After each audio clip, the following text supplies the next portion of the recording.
Hi అండి. ఎంత రుచిగా ఉందో కదా, ఎంత టెంప్టింగ్గా ఉందో కదా. సో ఇవాళ పులిహోర కలిపాను.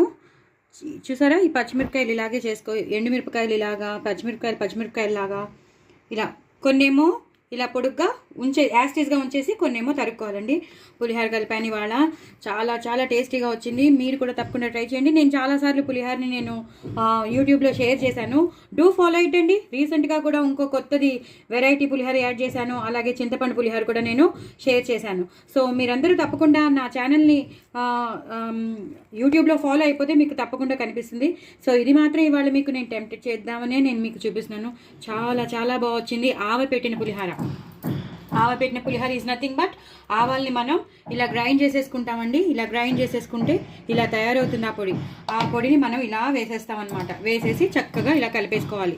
చక్కగా మంచిగా నూనె ఎక్కువ, పోపు, పచ్చిమిరపకాయలు, ఇంగు, పోపు ఎక్కువ ఉండాలి, పల్లీలు ఎక్కువ ఉండాలి, పోపు ఎక్కువ ఉండాలి. చాలా చాలా టేస్టీగా ఉంటుంది. కరివేపాకు ఎక్కువ వేసుకోండి, నూనె ఎక్కువ వేసుకోండి.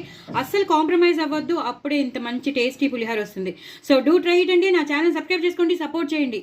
చాలా చాలా టేస్టీగా ఉండే పులిహోర తినండి, ఎంజాయ్ చేయండి. కామెంట్ బాక్స్లో పెట్టండి.